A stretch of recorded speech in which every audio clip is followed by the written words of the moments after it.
Quizás algunos de los que han podido leer cuando estaban en colegio, esto que voy a compartir, pero yo recuerdo que uno de los primeros libros que yo leí en mi adolescencia, cuando estaba en colegio, era un librito que se llamaba La culpa es de la vaca. ¿Cuántos han escuchado sobre ese libro? ¿Sí? Bueno, no sé si hoy en día lo siguen poniendo en los colegios, este librito, ¿ya?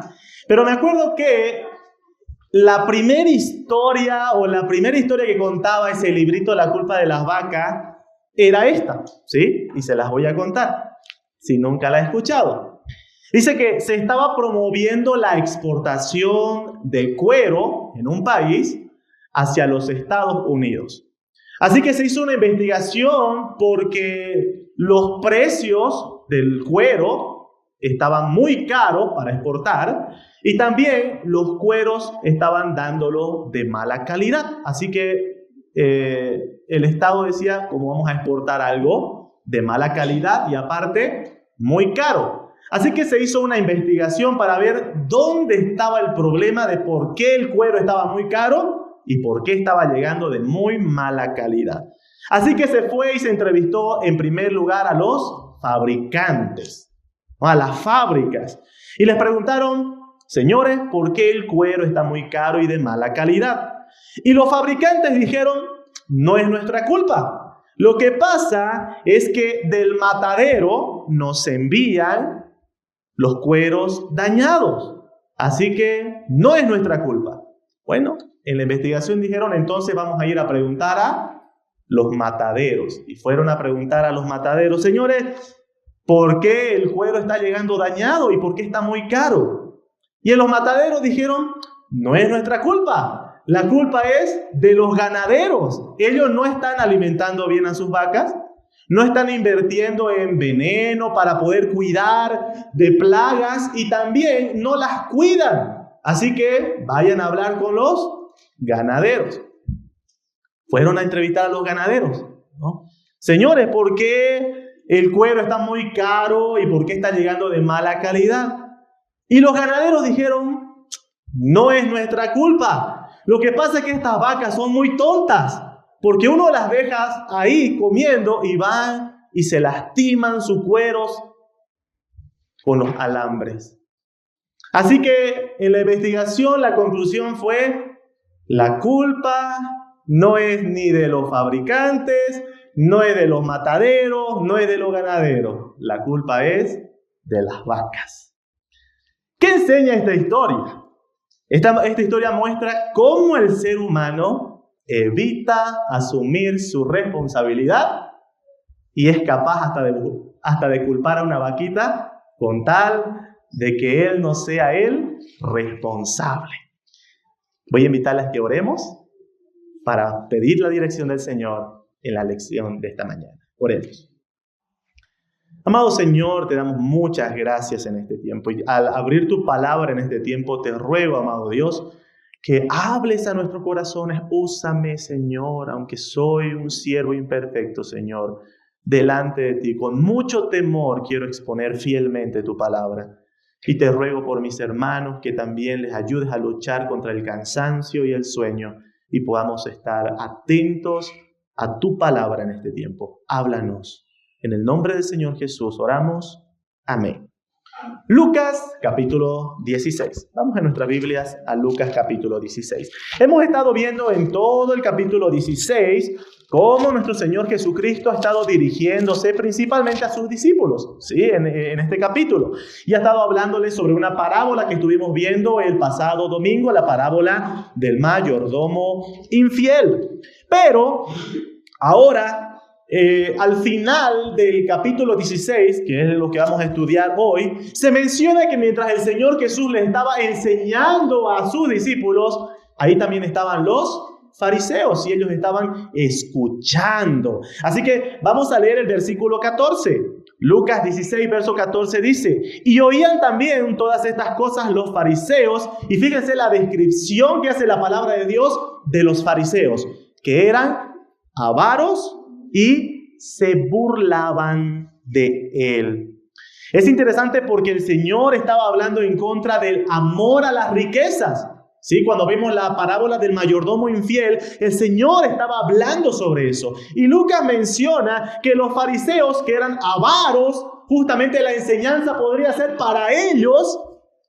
¿Qué fue de qué manera respondieron a la enseñanza? Ellos empezaron a burlar, a reír. En vez de sentirse avergonzados, en vez de sentirse humillados por la enseñanza del Señor Jesús, ellos se burlaban. Mis queridos hermanos, el libro de Proverbios va a hablar mucho de este tipo de personas. De personas a las cuales uno le dice algo exhortando una conducta mala, un pecado, y en vez de sentirse avergonzados y humillados por su pecado, se burlan. El libro de Proverbios lo va a llamar burladores o escarnecedores. Y quisiera que veamos algunos versículos brevemente sobre esto. Por ejemplo, Proverbios capítulo 21, versículo 24. Proverbios 21, 24. La palabra de Dios dice: escarnecedor es el nombre del soberbio y presuntuoso, que obra en la insolencia de su presunción. Así que ahí esa palabra escarnecedor, si usted quiere ponerle como ahí, escribir alguito, significa burlador, aquel que se hace la burla. Y fíjense cómo el versículo 24 de Proverbios que estamos leyendo dice que el burlador, el que se hace la burla de la exhortación, es sinónimo de soberbia, de orgullo. El orgulloso es el que uno le intenta corregir y en vez de humillarse y avergonzarse por algo malo que está haciendo, más bien se hace la burla, ¿verdad?, de esa corrección. Es un síntoma del corazón orgulloso. Por eso el Proverbios capítulo 9, versículo 8, también advierte de que corregir a esas personas es difícil. No se puede. Este tipo de personas jamás ve con buenos ojos la reprensión. Ahora, el Señor Jesús va a dirigir esta enseñanza a los fariseos y va a revelar su condición. Y fíjense, mis queridos hermanos, una pequeña aplicación antes de entrar a lo que el Señor Jesús les va a decir a estos fariseos. Mi querido hermano, no seamos como los fariseos, burladores, que al momento de escuchar una exhortación de parte del Señor, tú más bien te rías y digas: esto no es para mí, que sea para otro. Hermano, hermana, si el Señor habla con dureza a algo que está pasando en tu vida, humillémonos delante del Señor, con humildad, escuchando la voz de Dios. 3 puntos para poder aprender en esta mañana. Puntos. Número 1, Dios conoce los corazones. Punto número 2, Dios acusa a los fariseos de tergiversar, manipular la ley. Y punto número 3, Jesús da un ejemplo de cómo los fariseos tergiversan la ley en el ejemplo del divorcio.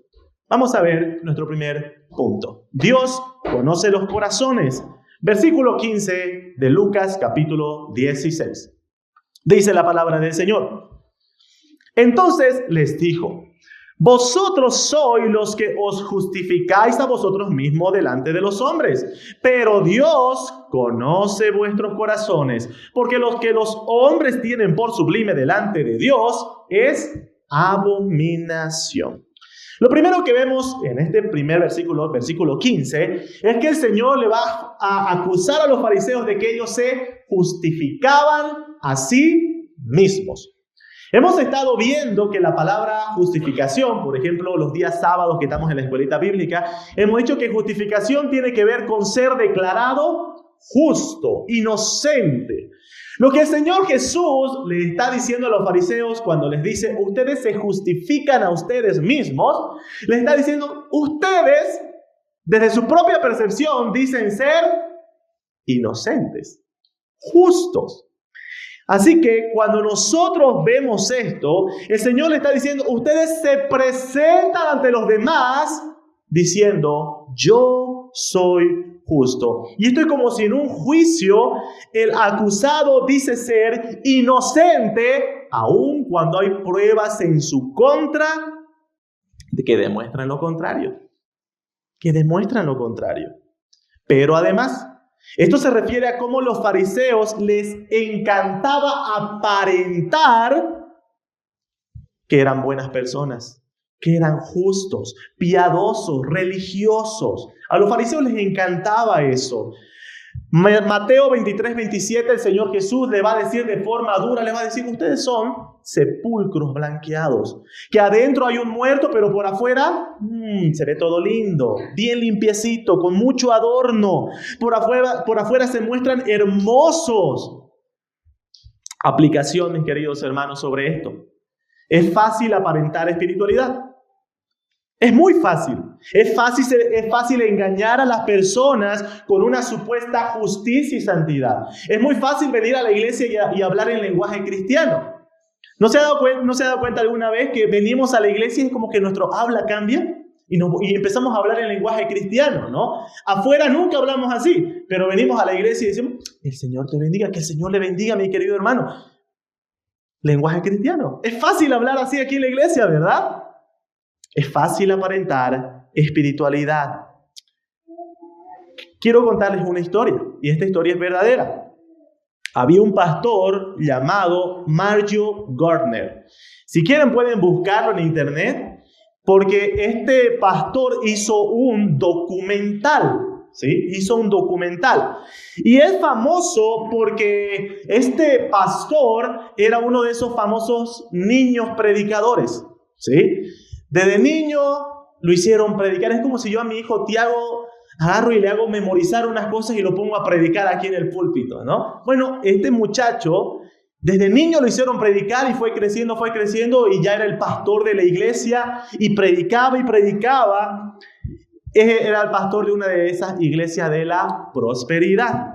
Esto es del año 1972, donde este hombre hace un documental, contrata a un director de cine y le dice, voy a hacer una gira donde voy a ir a predicar a varios lugares, y le dijo al director de cine, quiero que me grabes a todo lugar donde yo vaya. Así que él se hizo grabar. ¿En qué consistía este documental? El documental era que él mostraba cómo engañaba a las personas. Él decía, detrás de cámaras, a la cámara le decía, voy a salir y voy a decir, el Espíritu de Dios está con ustedes, y van a ver cómo la gente se va a volver loca, y yo voy a ir y voy a decir, ¿quién quiere traer dinero para el Señor? Y la gente va a venir y va a traer, y todo eso decía detrás de cámara. Y luego mostraban cuando él subía al púlpito y hacía tal cual había dicho, y todo era como un guión.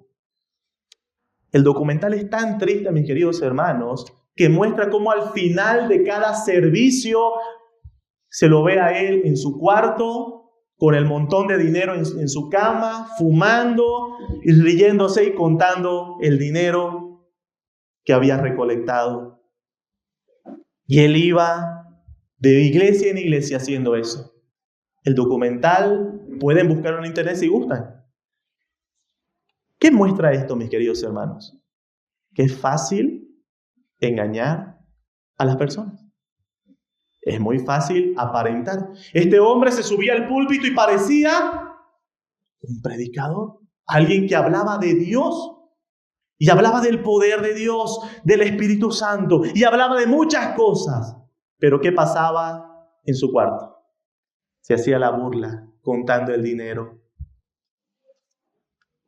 Mis queridos hermanos, es muy posible venir a la iglesia y fingir externamente una vida espiritual cuando en realidad por ahí carecemos de esa vida espiritual.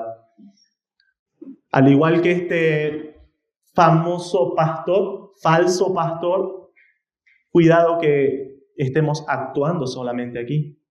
Cuidado que seamos actores. Cuidado que sea tu caso.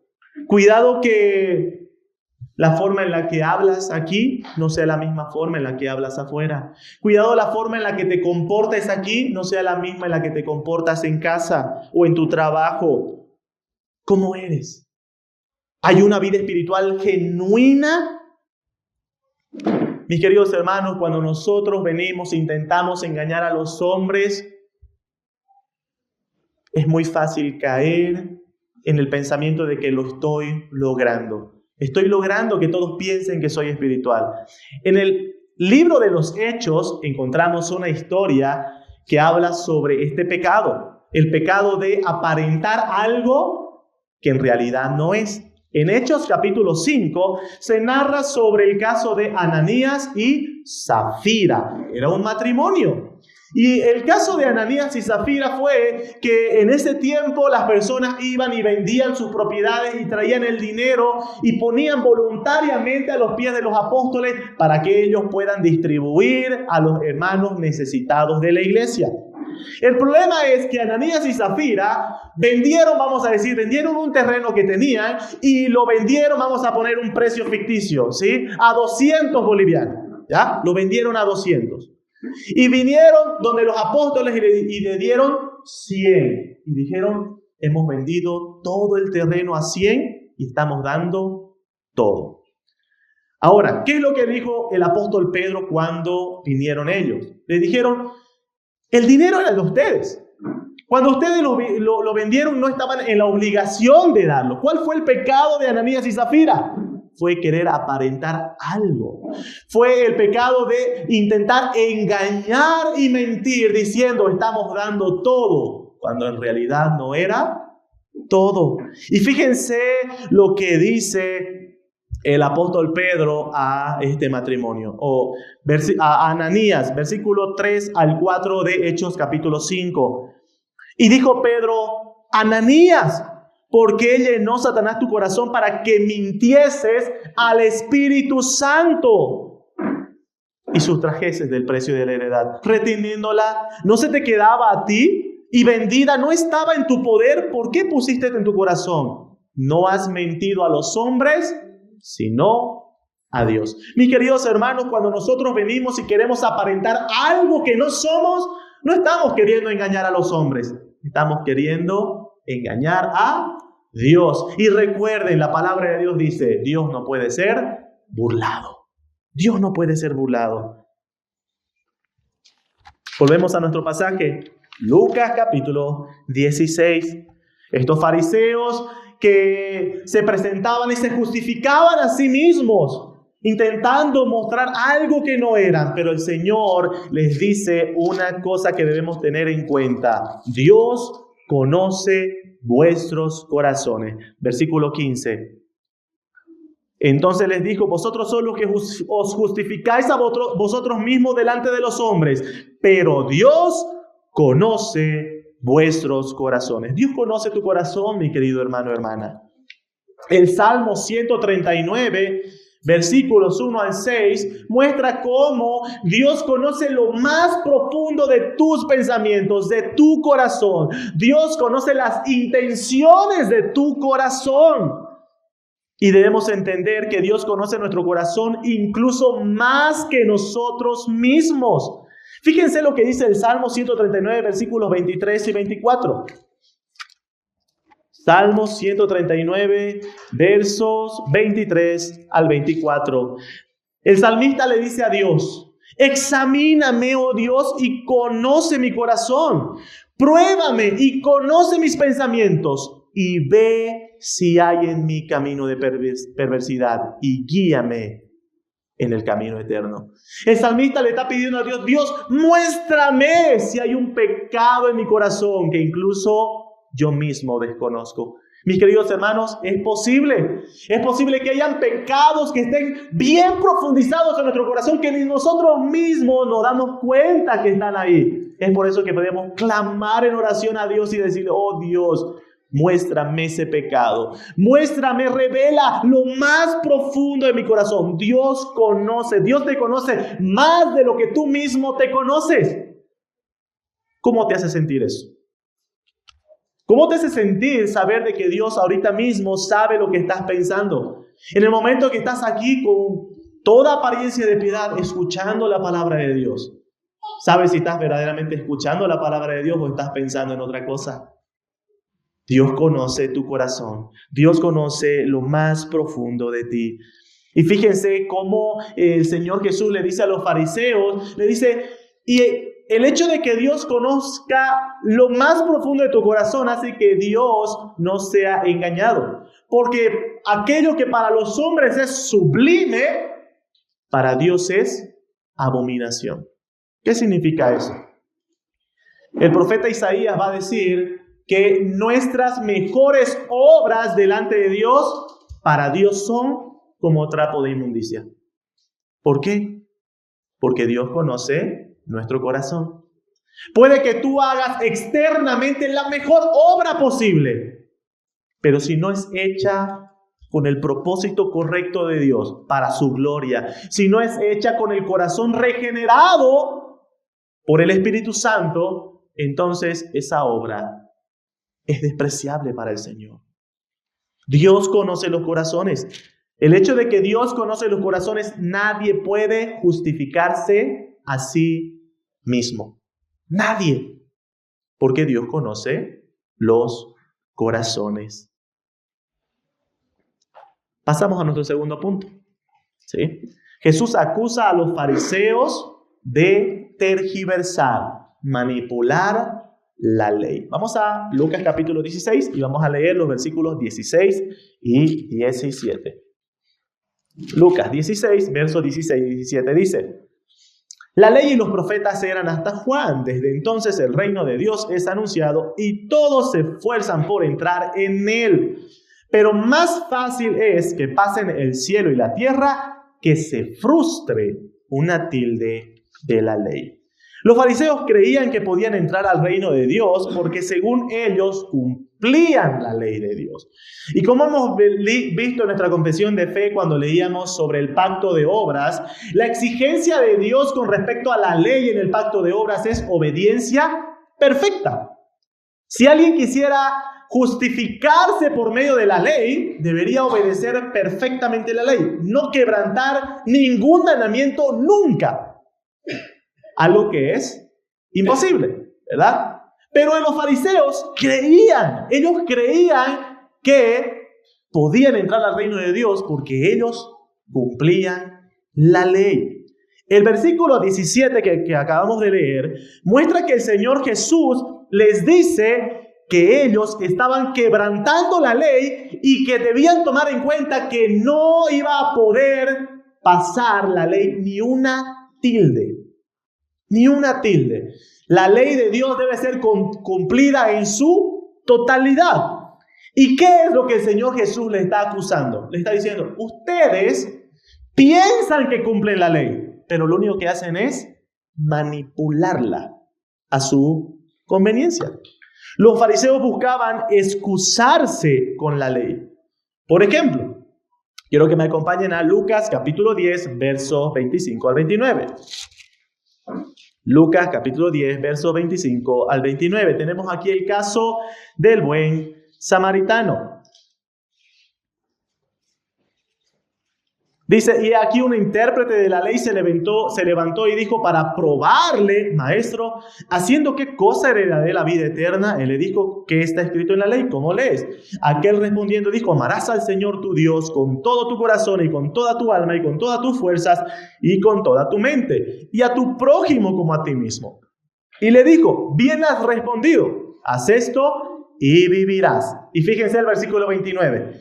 Pero él, queriendo justificarse a sí mismo, dijo a Jesús, ¿y quién es mi prójimo? ¿Qué es lo que estaba haciendo este doctor de la ley, este fariseo? ¿Qué estaba haciendo? Estaba diciendo, la ley no muestra claramente quién es mi prójimo. ¿Qué hacían los fariseos? Los fariseos señalaban que tu prójimo no podía ser un samaritano, por ejemplo, que es el caso que el Señor Jesús ocupa en esta ley. Los fariseos señalaban y hacían una diferencia y ellos simplemente escogían quién iba a ser o no su prójimo. Mis queridos hermanos, este es el tipo de manipulación de la ley que hacían los fariseos. Este era el tipo de manipulación. Otro ejemplo de cómo los fariseos manipulaban la ley a su conveniencia para mostrar que cumplían la ley. Por ejemplo, la tradición judía señalaba que en el día de reposo no estaba permitido para las personas hacer viajes largos. Había algo que se conocía como la distancia del día de reposo. Era el límite que una persona podía recorrer caminando en el día de reposo sin infringir la ley. Ese límite era 2000 codos, que es aproximadamente casi 1 kilómetro de distancia. Si en el día de reposo usted caminaba más de 1 kilómetro, entonces había quebrantado la ley. ¿Qué hacían los fariseos manipulando la ley para supuestamente no quebrantarla? Ellos caminaban 900 metros, descansaban y después volvían a caminar otros 900 metros, descansaban y ellos decían, no estoy quebrantando la ley porque estoy caminando menos de 1 kilómetro y descanso. ¿Se dan cuenta cómo manipulaban la ley? Para ellos decir, yo cumplo la ley. Así que, mis queridos hermanos, el Señor Jesús les está diciendo, ustedes no cumplen la ley. Más bien ustedes la manipulan a su conveniencia. Y entrando a nuestro tercer punto, vamos a ver un ejemplo que el Señor Jesús les va a dar de cómo manipulaban la ley. ¿Cuál es ese ejemplo? El ejemplo del divorcio. El ejemplo del divorcio. Versículo 18. Volvemos a Lucas 16, verso 18. Todo el que repudia a su mujer y se casa con otra, adultera. Y el que se casa con la repudiada del marido, adultera. ¿Qué es lo que el Señor Jesús le muestra? Aquí tenemos un solo versículo, ¿sí? Pero el pasaje paralelo, que es en el Evangelio de Mateo 19, ahí vamos a encontrar más contexto sobre este versículo. Lo primero que debemos señalar, mis queridos hermanos, es que el Señor Jesús le va a decir, ustedes manipulan la verdad a su conveniencia. Para esto quiero que me acompañen a Deuteronomio capítulo 24, antes de poder ver el pasaje de Mateo 19 que nos va a ayudar a entender este texto. Deuteronomio capítulo 24. En este pasaje se encuentra en la ley, justamente la ley del divorcio. ¿Sí? Deuteronomio capítulo 24. Dice, cuando alguno, versículo 1, cuando alguno tomare mujer y se casare con ella, si no le agradare por haber hallado en ella alguna cosa indecente, le escribirá carta de divorcio y se le entregará en su mano y la despedirá de su casa. Muy bien, ¿de qué manera manipulaban la ley los fariseos? Esta ley del divorcio a su conveniencia. Y esto nosotros lo vamos a ver en Mateo 19 a través de las preguntas de los fariseos al Señor Jesús sobre esta ley. Ahora sí vamos a Mateo capítulo 19, por favor, mis hermanos, ¿sí? Mateo capítulo 19. Mateo capítulo 19, vamos a leer desde el versículo 13 en adelante. Mateo 19, versículo 13 en adelante, dice, entonces vinieron a él los fariseos tentándole y diciéndole. Vamos a ver la primera pregunta que les hacen. ¿Es lícito al hombre repudiar a su mujer por cualquier cosa? Ahora quiero que se fijen bien en la pregunta de los fariseos. ¿Es lícito divorciarme? ¿Qué dice? ¿Por cualquier cosa? Esa es la pregunta. ¿Y por qué preguntaron eso? Bueno, en el tiempo del Señor Jesús había un debate en dos escuelas de judíos que se enseñaban en ese tiempo. La primera escuela era la escuela de Shammai. Y esta escuela de Shammai era conocida como la escuela más conservadora, ¿sí? ¿Y qué enseñaba la escuela de Shammai?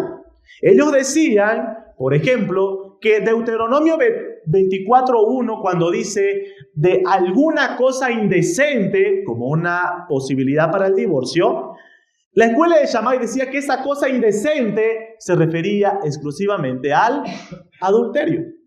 ¿Sí? Eso decía la escuela de Shammai. Y la escuela de Shammai no era la más popular. La gente no le gustaba eso. sino que había otra escuela de maestros judíos que sí eran los más populares, y era la escuela de Hillel. ¿Y qué enseñaba esta otra escuela? Esta otra escuela decía que Deuteronomio 24:1 dice que si no te agrada algo de tu matrimonio, puedes divorciarte. Y ellos decían, ¿se fijan bien? Dice si no te agrada. Eso significa que puedes divorciarte de cualquier cosa que no te agrade. Incluso, habían algunos maestros que enseñaban diciendo, si tu esposa quema el arroz, puedes divorciarte. No estoy bromeando. Hay documentos que muestran ese tipo de enseñanza, ¿sí? Tan solo eso. Es por eso que los fariseos, cuando le preguntan al Señor Jesús, le dicen, ¿puede divorciarse alguien por cualquier cosa? Y esa era la manipulación que hacían los fariseos. Enseñaban diciendo, no, si no te agrada, la ley dice, si no te agrada algo, puedes divorciarte. Por lo tanto, su conclusión era de ellos, puedes divorciarte por cualquier cosa que no te agrade. Mis queridos hermanos, ¿cuál fue la respuesta del Señor Jesús a esto? Volvemos a Mateo 19, vamos a ver la respuesta del Señor Jesús. Versículo 4. Él, respondiendo, les dijo, ¿no habéis leído que el que los hizo al principio, varón y hembra los hizo? Y dijo, por esto el hombre dejará padre y madre y se unirá a su mujer y los dos serán una sola carne. Así que no son ya más dos, sino una sola carne. Por tanto, lo que Dios juntó, no lo separe el hombre. El Señor Jesús, en su respuesta, lo primero que les dice o lo que les quiere mostrar es cómo los fariseos hablaban del divorcio de una forma tan ligera y no se ponían a pensar en el matrimonio.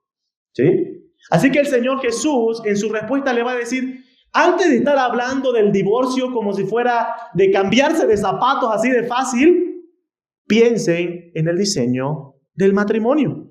Y el Señor va a decirle que en vez de estar pensando en las excusas, cualquier tipo de excusa para divorciarse, piense en cómo Dios diseñó el matrimonio. En primer lugar, les dice, Dios diseñó el matrimonio al principio. Él es el autor del matrimonio. En segundo lugar, va a decir que parte de ese diseño del matrimonio es que el esposo y la esposa son una sola carne. Por lo tanto, el Señor Jesús ahí le está diciendo, separarse no debe ser tomado con tanta ligereza. No debe ser como que, me aprieta este zapato, voy a cambiarme a otro. No, Dios es el que une en un matrimonio. Él es el testigo del matrimonio. Por lo tanto, lo que Dios unió, no lo separe el hombre. Jesús le dice que no pueden tener un correcto entendimiento del divorcio si primero no entienden lo que es el matrimonio. Y ahí es donde hacen la segunda pregunta los fariseos. ¿Cuál es la segunda pregunta? Mateo 19, versículo 7. Le dijeron, ¿por qué pues mandó Moisés dar carta de divorcio y repudiarla? En la primera pregunta, ¿se acuerdan cuál era la manipulación? La tergiversación de la ley era de que los fariseos decían que se podía divorciar por cualquier cosa. En esta pregunta encontramos la segunda manipulación que hacían de la ley. Y quiero que leamos de nuevo la pregunta. ¿Por qué pues mandó Moisés dar carta de divorcio y repudiarla? Para poder ver, mis queridos hermanos, la diferencia entre lo que los fariseos enseñaban y lo que verdaderamente decía la ley, tenemos que leer la respuesta de Jesús. No se olvide, los fariseos están preguntando por qué mandó Moisés dar carta de divorcio. ¿Qué responde el Señor Jesús? Verso 8. Él les dijo, por la dureza de vuestro corazón, Moisés os permitió dar carta de divorcio. ¿Notan la diferencia? ¿Notan la diferencia de lo que es mandar y permitir?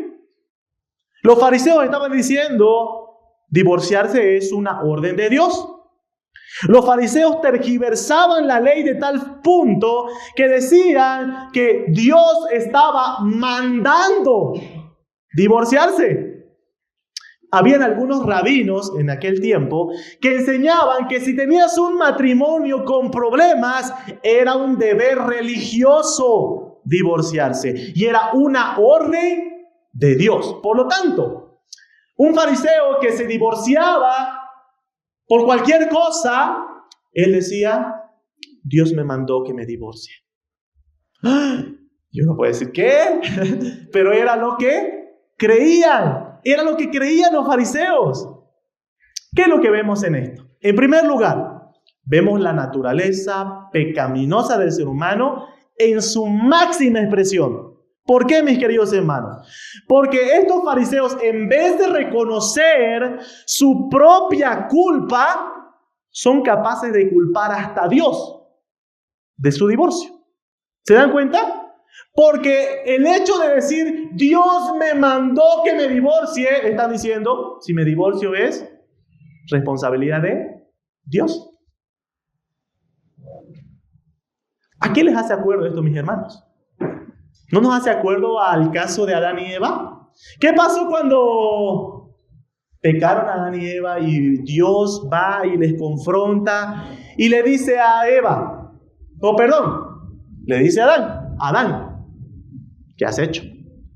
¿Qué respondió Adán? La mujer que tú me diste. ¿Qué estaba haciendo Adán? ¿A quién estaba culpando? A Dios.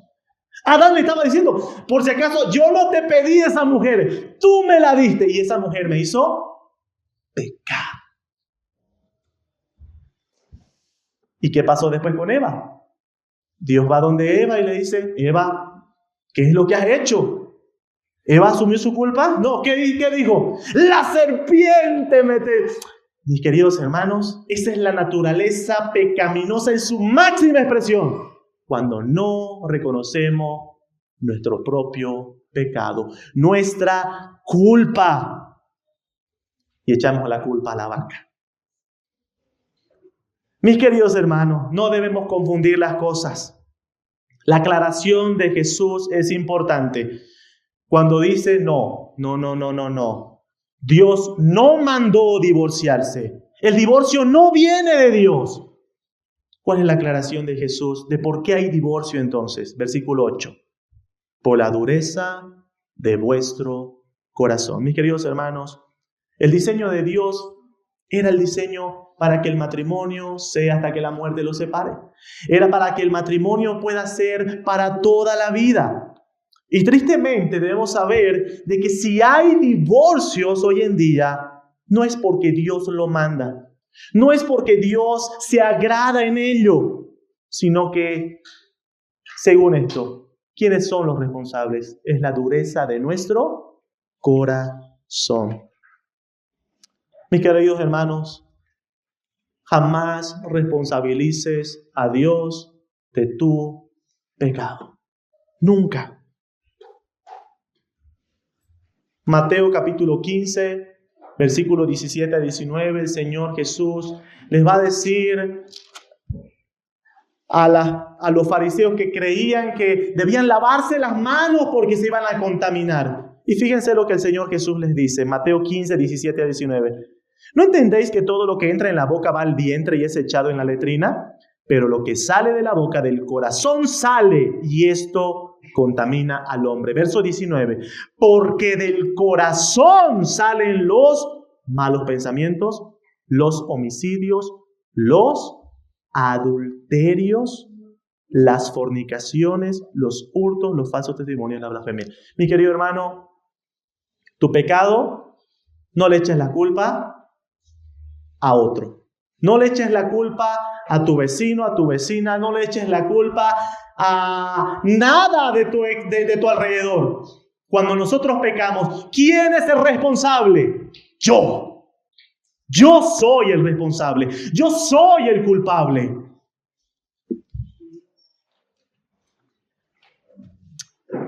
Santiago capítulo 1, y quiero que vayamos pensando en esto, hermanos. Santiago capítulo 1 nos va a mostrar cómo sucede el proceso. Mi queridos hermanos, cuidado que pienses que Dios te tentó para pecar. Santiago capítulo 1 es claro cuando dice esto.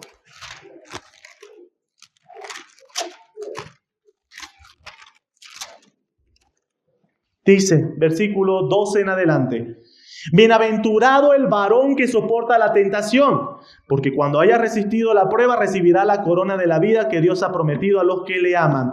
Cuando alguno es tentado, no diga que es tentado de parte de Dios, porque Dios no puede ser tentado por el mal, ni Él tienta a nadie, sino que cada uno es tentado cuando de su propia concupiscencia es atraído y seducido. Mi querido hermano, si has caído, has tropezado en pecado, no es culpa de nada alrededor.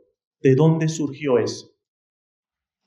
De tu corazón, de mi corazón. Yo soy el culpable de mi pecado. ¿Es eso lo que debo hacer delante de Dios? Reconocer mi pecado. Es muy diferente, mi querido hermano, entender. Dios no lo mandó el divorcio, pero sí, Moisés lo permitió. ¿Por qué? Por la dureza de nuestro corazón. Por la dureza de nuestro corazón. Debido a la dureza del corazón, Moisés permitió en ciertos casos el divorcio. Pero el versículo 8 termina diciendo, pero al principio no fue así. No fue así. Recuerden, el diseño de Dios para el matrimonio es para toda la vida. Mi querido hermano, no hagamos una regla de la excepción. ¿Sí? Los fariseos hicieron eso. Ellos prácticamente estaban poniendo como regla: estás pasando problemas en tu matrimonio, divórciate, si puedes divorciarte por cualquier cosa. No. Tristemente, hicieron de una excepción una regla. Y pasamos al versículo 9, Mateo 19, 9. Sigue hablando el texto. A este versículo se lo conoce como la cláusula de excepción en el divorcio. Vamos a ver, versículo 9. Y dice, y yo os digo que cualquiera que repudia a su mujer, salvo por causa de fornicación, y se casa con otra, adultera, y el que se casa con la repudiada, adultera. Hay este caso específico para una posible separación, divorcio. Pero, como hemos estado hablando, no debe ser tomado con ligereza. Para empezar, el Señor Jesús aquí va a interpretar Deuteronomio 24:1, donde esa parte que en Deuteronomio 24:1 dice algo indecente, el Señor Jesús sí está diciendo que se refiere a una inmoralidad sexual. Ahí lo menciona nuestra traducción como fornicación. La palabra fornicación ahí viene del griego porneia, que es la misma palabra de la que surge la palabra pornografía en el tiempo, ¿verdad? Es una palabra que tiene que ver con la inmoralidad sexual. Algunas aclaraciones importantes, mis queridos hermanos, sobre esta famosa cláusula. ¿Cuál es la aclaración? Primero, se debe señalar que si en el matrimonio alguien cometió adulterio, pero, escuche bien, reconoce su pecado, pide perdón y se arrepiente de su pecado apartándose del mismo, este debe ser un aliento para la parte ofendida a la luz del Evangelio, luchar para poder perdonar y buscar restituir el matrimonio. La Escritura afirma que Dios resiste a los soberbios y da gracia a los humildes. Por lo tanto, si hubiese en un caso, mis queridos hermanos, que en un matrimonio había adulterio, pero la persona que cometió adulterio se arrepiente de sus pecados y pide perdón, debe ser un aliento para que se busque restituir el matrimonio. Por eso el Señor decía que la razón de los divorcios es la dureza del corazón. O puede ser la dureza del corazón del ofensor, de que cometió adulterio, porque puede que la dureza de su corazón haga de que no reconozca su pecado y no se arrepienta y no pida perdón. O también puede ser la dureza del corazón del ofendido, porque no está dispuesto a perdonar aun cuando haya arrepentimiento. Pero aquí viene la cláusula de excepción.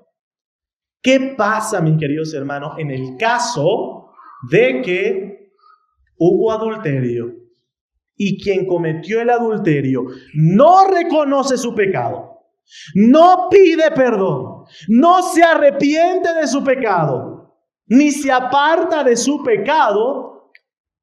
La otra persona no está obligada a tal esclavitud. La otra persona tiene como libertad permitida, no mandada por Dios, sino permitida a no permanecer en tal matrimonio con limpia conciencia.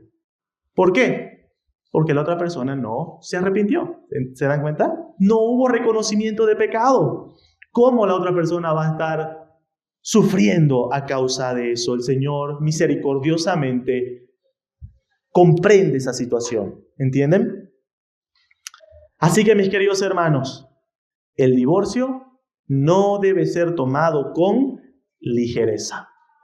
Los fariseos lo habían enseñado de tal forma que era como cambiarse un zapato, casarse, ¿no? Me casé, me pongo un zapato, me apretó, me lo saco porque me incomoda y me pongo uno nuevo. No. No debe ser de esa manera. Aplicaciones finales, mis queridos hermanos, en esta mañana. En primer lugar, querido hermano, hermana, este tema que acabamos de hablar es un tema muy delicado. Y con el corazón pastoral delante del Señor, mi querido hermano, déjame hablarte. Si te ha tocado atravesar esta circunstancia en tu vida, encuentra tu consuelo, paz y refugio en el Señor. Evita culpar a Dios por lo que haya pasado. Solamente tú sabes lo que haya pasado, pero no le culpes a Dios. Pero sí descansa en que Dios es tan misericordioso que Él puede sanar tu corazón e incluso puede limpiarnos y usarnos para su gloria. Así que encuentra refugio, paz, consuelo en el Señor. En segundo lugar, no seamos como los fariseos que todo el tiempo se justificaban a sí mismos poniendo excusas. No, mi querido hermano. Estaban dispuestos a culpar a Dios antes de culparse a sí mismos. Recuerda, mi querido hermano, hermana, si tú estás dispuesto a culpar a todos a tu alrededor de tu pecado, menos a ti mismo, es señal de orgullo. Humíllate delante de Dios. Reconoce tu pecado. ¿Has pecado?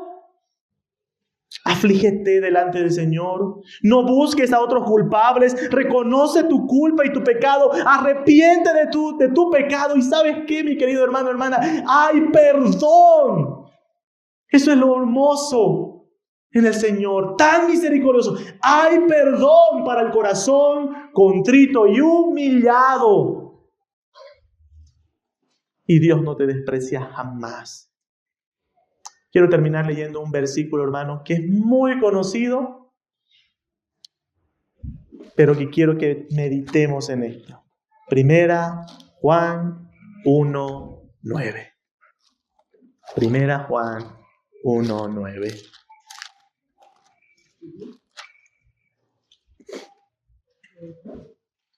Dice: si confesamos nuestros pecados, Él es fiel y justo para perdonarnos de nuestros pecados y limpiarnos de toda maldad. Mi querido hermano, hermana, Si has pecado, ¿ya confesaste tu pecado? Si ya confesaste tu pecado, debes tener una certeza, que en Cristo Dios te perdona tu pecado. Pero en tercer lugar, el versículo 9 que estamos leyendo dice que ahora debes dejarte limpiar, santificar, purificar. ¿De qué manera un creyente es santificado y purificado luego de haber tropezado en el pecado? A través de la palabra de Dios. Que el Señor guíe tu corazón, guíe tu vida para encontrar paz en el Señor y que pueda ser santificado a la luz de su palabra.